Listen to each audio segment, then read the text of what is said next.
You ask Tiger to calculate. This deals with finding the midpoint between 2 points.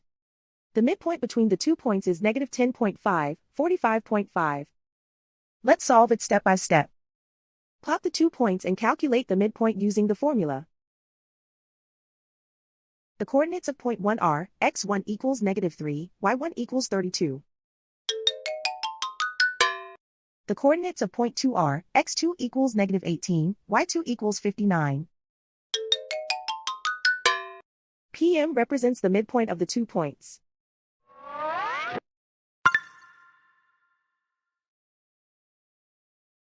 Use the x values in the midpoint formula to find the midpoints x. x1 equals negative 3. x2 equals negative 18. Simplify the arithmetic.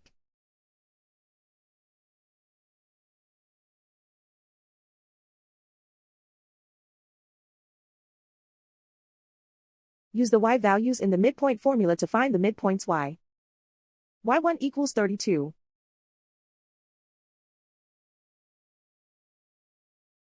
y2 equals 59.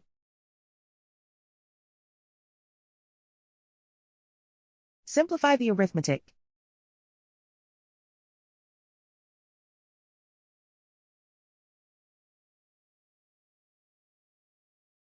And so, the midpoint is negative 10.5, 45.5.